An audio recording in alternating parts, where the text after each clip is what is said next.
Varahi silver jewellery ఇప్పుడు మన Varahi silks KPHB store first floor లో 28 March hero Teja Sajja heroine Meenakshi Chaudhary చేతుల మీదుగా గ్రాండ్ ఓపెనింగ్ జరగబోతుంది. 2026 మోస్ట్ వెయిటెడ్ మూవీస్ లో ముందు వరుసలో ఉన్న cinema Peddi. Mega power star Ram Charan పుట్టినరోజు సందర్భంగా దర్శకుడు బుచ్చిబాబు ఎలాంటి కంటెంట్ ఇస్తాడోనని విపరీతమైన ఎగ్జైట్మెంట్ ఎదురు చూసిన అభిమానులకు కోరుకున్న కానుక దక్కింది.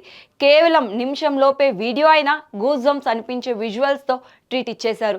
కండలు తిరిగిన హల్క్ బాడీతో చరణ్ ఫైట్ చేయడం, వర్షంలో గద పట్టుకొని నిల్చోవడం, పరుగులు పెట్టడం ఒకదాన్ని మించి మరొకటి అభిమానులను అలరించేలా ఉన్నాయి. ఇప్పటిదాకా పెద్దికి సంబంధించిన ప్రమోషనల్ మెటీరియల్ అంతా క్రికెట్ చుట్టే తిరిగింది. దాంతో ప్రేక్షకులు ఇది ఆ స్పోర్ట్తోనే ముడిపడిన సబ్జెక్ట్ అనుకున్నారు. కానీ బుచ్చిబాబు లెక్కలు వేరే ఉన్నాయి. ఇందులో చరణ్ పాత్ర ఆటకూలి, అంటే డబ్బులు వస్తాయంటే ప్రాణాలు తెగించి మరి అన్ని ఆటలకు రెడీ అయిపోతాడు. కుస్తీకి కూడా అందుకే సై అంటాడు. అసలు ఎందుకు ఇన్ని ఆడాడో తెలియాలంటే మాత్రం ఏప్రిల్ 30 దాకా ఆగాలి. ఊహకందని ట్విస్టులు ఇందులో చాలానే ఉన్నాయని unit talk. Game changer disaster తర్వాత ఎలాంటి కంబ్యాక్ అవసరమో దానికి మించిన అవుట్పుట్తో రామ్ చరణ్ ఆశ్చర్యపరుస్తున్నాడు. దీని వెనుక బుచ్చిబాబు కష్టం ఎంతో ఉందో అర్థం చేసుకోవచ్చు.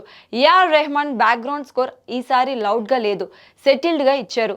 చరణ్ డామినేషన్ ఆ స్థాయిలో ఉన్నప్పుడు అయితే ఫ్యాన్స్ కొందరు రెహమానే కంపోజ్ చేసిన మెర్సల్ మ్యూజిక్ ని జోడించి వైరల్ చేస్తున్నారు. రత్నవేలు కెమెరా వర్క్ చరణ్ ని బాగా ప్రెజెంట్ చేసింది.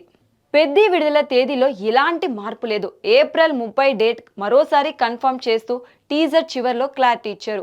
వాయిదా పడుతుందనే పుకార్లు గట్టిగా తిరుగుతున్న నేపథ్యంలో అలాంటివి ఏమీ లేవని తేల్చి చెప్పేశారు. ఇంకో నెల రోజులు మాత్రమే టైం ఉండటంతో పబ్లిసిటీ వేగంగా పెంచబోతున్నారు. జాన్వీ కపూర్, శివరాజ్ కుమార్, జగపతి బాబు లాంటి క్రేజీ క్యాస్టింగ్తో పెద్ది మీద అంచనాలు అంతకంతా పెరిగిపోతున్నాయి. దురంధర్ నిర్మించిన Jio studios Peddi Hindi version distribute చేయొచ్చని ట్రేడ్ టాక్.